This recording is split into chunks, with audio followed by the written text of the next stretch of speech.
Hello students, in this video we will discuss the common defects of the eye. First defect of the eye, it is known as near or short sightedness, and this defect it is also known as myopia. Now as it is clear from its name, near sightedness means in this defect the near objects they can be seen clearly, while the distant objects they can't be seen clearly, means they appear blurred. So in this defect the image of the distant object it is formed in front of the retina. It is not formed at the retina, it is formed in front of the retina. Now students, what are the reasons for this defect? There are mainly two reasons for this defect. First, the eyeball it gets lengthened from front to back, and the lens here it becomes too curved. So in this defect, the main defect in this defect, the near objects we can see clearly, while the distant objects we can't see clearly. Now I will tell you how this defect it can be corrected.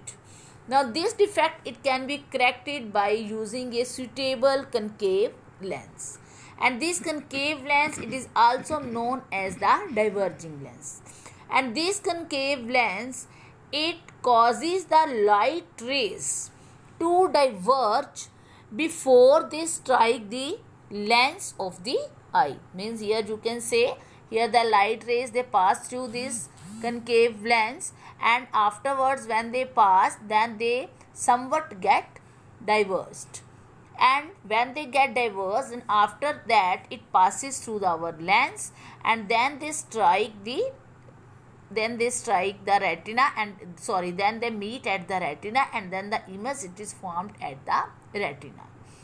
Now when this defect occurs, then this defect it can be corrected by using spectacles, and the power of those glasses or those spectacles it is mentioned in minus. Now students, we will discuss the next defect which is known as the hyperopia or long sightedness. As it is clear from its name, long sightedness, that in this defect we can see the far away objects clearly, and we are having a difficulty in seeing the near objects. So why we have having a difficulty in seeing the near objects? Because here the image it falls behind the retina. Here you can see the image it falls behind the retina, and the two main reasons for this defect it is the first, the shortening of the eyeball from front to back, and second is that the lens it becomes too flat. Now this defect it can be corrected by using a convex lens which is a converging lens, and the spectacles which are used for this seeing the objects clearly, their power it can be mentioned in plus sign. Okay students, so I think both defects they are clear to you. Now the next defect which we will discuss it is the astigmatism. It is a defect in which some parts of the object they are seen in focus, while some parts of the object can't seen in focus. Means some parts of the objects we can see clearly, and some parts they are blurred. Some parts we can't see clearly, and it arises due to the uneven curvature of the cornea. Means when our cornea becomes defected, or when it becomes its curvature it becomes uneven, then this defect occurs, and in this defect then some parts they are visible to us clearly and some parts they are blurred, and it is corrected by cylindrical lenses. Now next defect it is known as the presbyopia. It is actually the old age defect in which the old people they can't see near objects clearly, and in this problem the lens, it loses its flexibility. As we know that our lens, it is elastic in nature, it is having elasticity, but here in this defect the lens, it loses its flexibility, it loses its elasticity, and it becomes a hard lens. So in this way it results in a kind of farsightedness, and it can be corrected by a convex lens. Then next defect, it is known as the cataract. So students, it is the only defect in which surgery is required, and in this defect the lens, it turns opaque, and the vision is cut down even to total blindness. Means whenever the lens becomes opaque, it means no light rays it can enter. So in this way our vision, it is cut down, and sometimes it will lead to total blindness, and it can be corrected by surgically removing the lens and by using spectacles with highly convex lenses.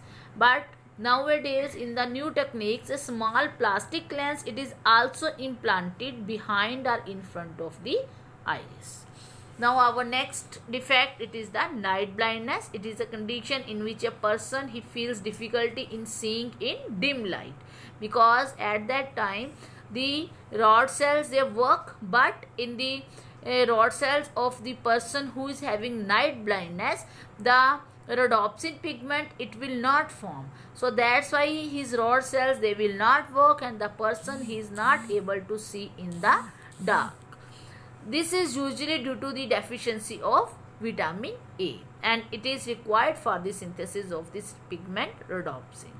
Then color blindness, it is a hereditary defect, and some people by birth, they cannot discriminate between some colors like red and green, and the males, they mostly suffer from this color blindness, and in females this defect, it rarely occurs. Then squint, it is the next defect, and now in this defect the two eyes, they converge, leading to what is called cross eye. Converge means they come close to each other. The black portion of the eye, it comes close to each other, and then it is called cross eye. And when the black portion of eye, it get away from each other, means when these two eyes, they get diverged, then it is called the wide eye. But in both the these conditions, double vision of an object, it occurs, and this double vision, it is known as the diplopia. Surgery and suitable exercise, it can correct these defects. So students, we have discussed all the defects of eye. Now we will discuss our next topic, which is known as the binocular vision. What is binocular vision?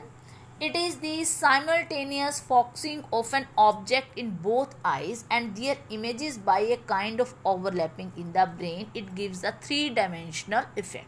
So this simultaneous focusing of an object in both eyes, and then due to the focusing of an object in both eyes, means two images, they are formed, and these two images, they get overlapped in our brain, and then we are having a particular image which is known as the three-dimensional effect of that object.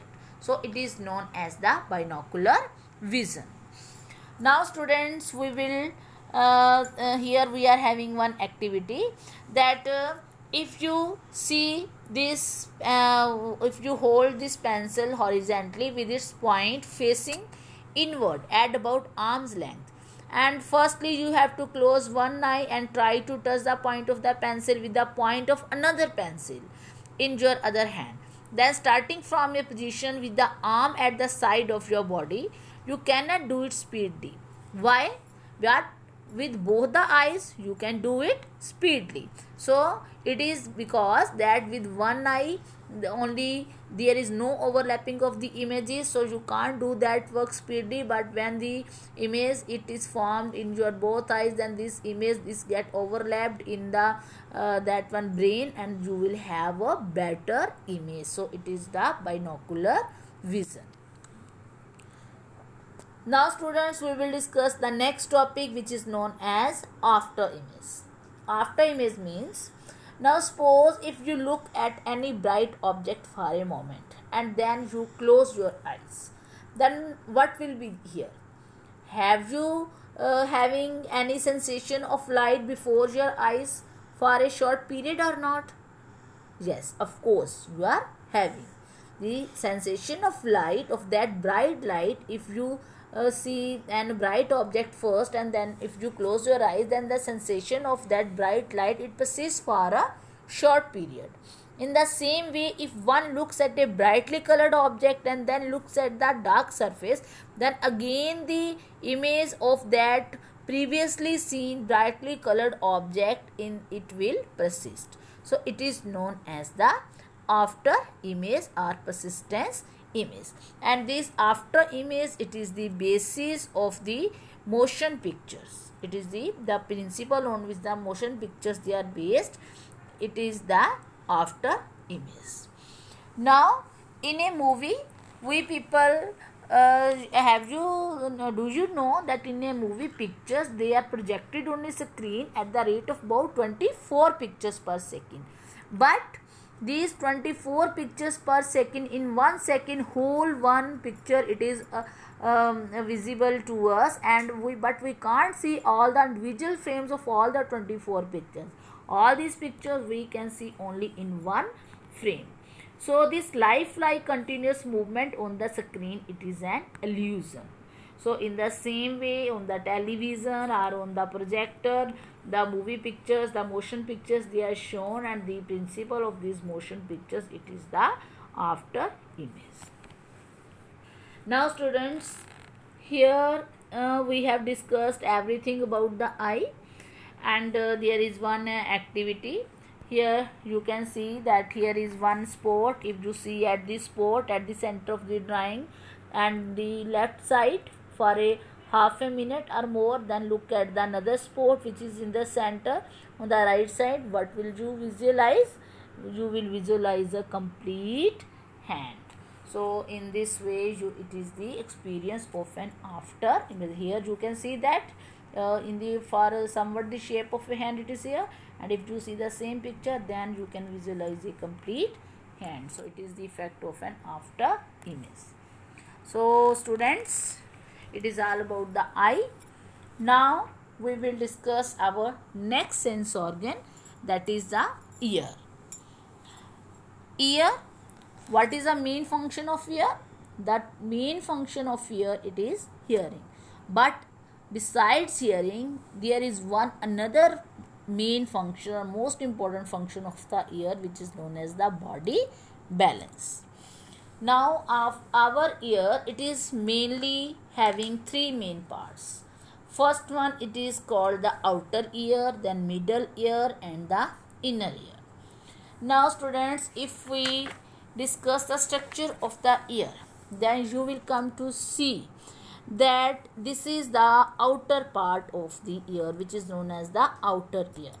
And this outer ear, it consists of a pinna and one auditory canal. This is the auditory canal.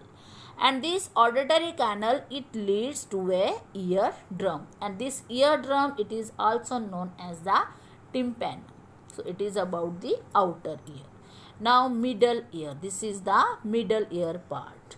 Now in this middle ear, you can see that it is having three teeny bones, and these three teeny bones, one is known as the malleus, incus and stapes, and another names for this malleus, it is the hammer, and for incus it is the anvil, and for stapes it is the stirrup. And all these three ear bones, teeny ear bones, they together are known as the ear ossicles.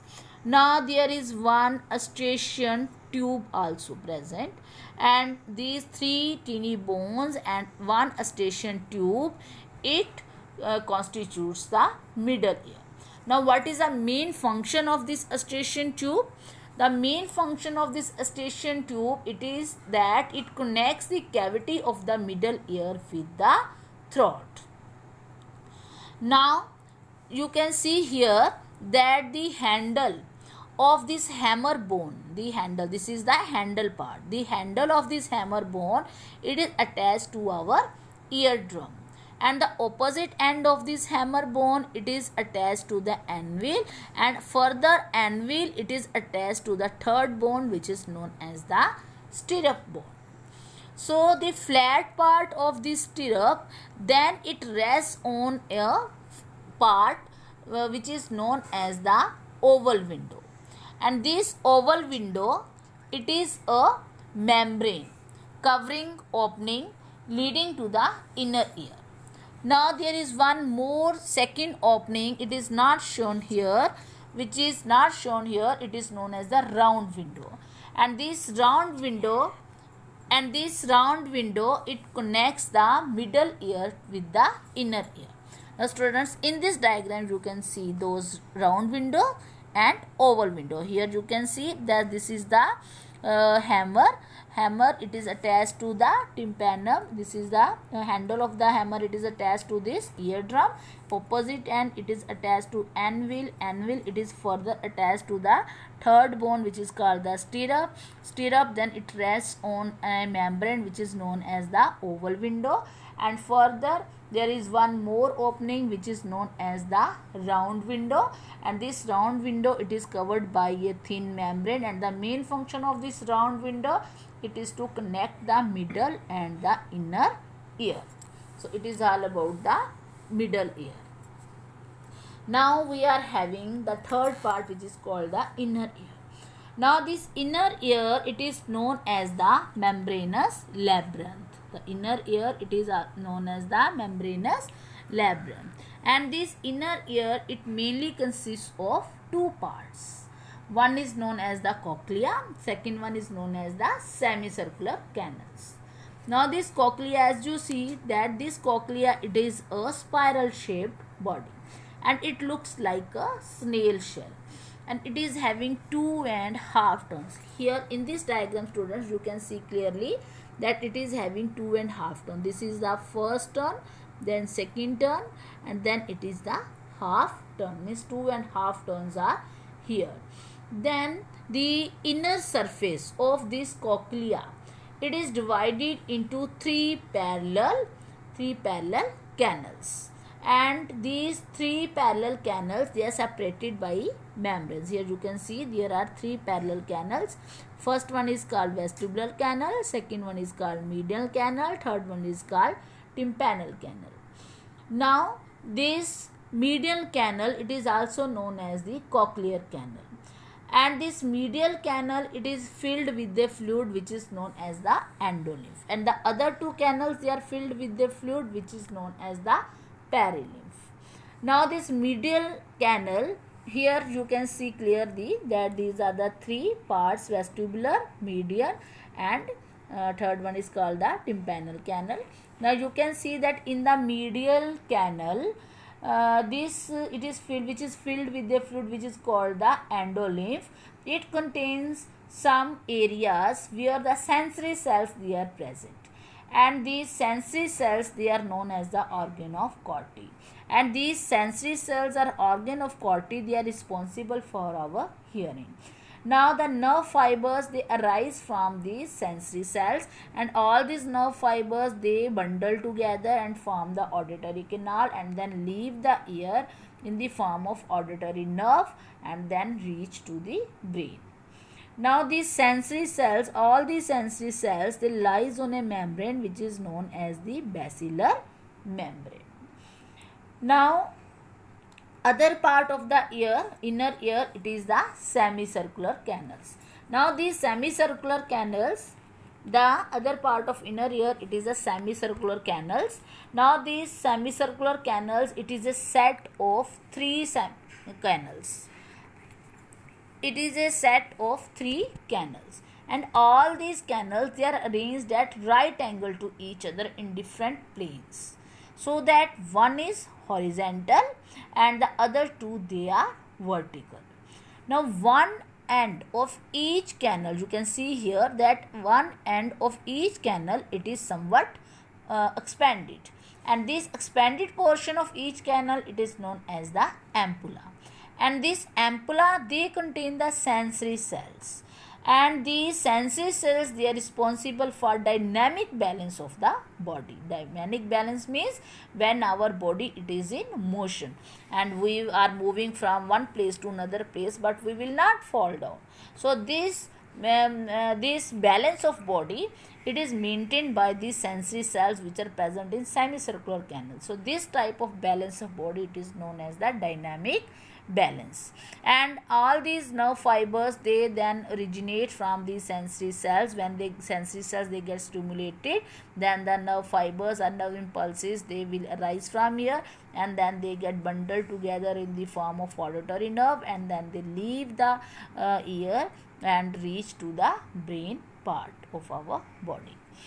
Now there is a short stem behind the semicircular canals. There is a short stem, and this short stem, it joins the bases of semicircular canals as well as the cochlea.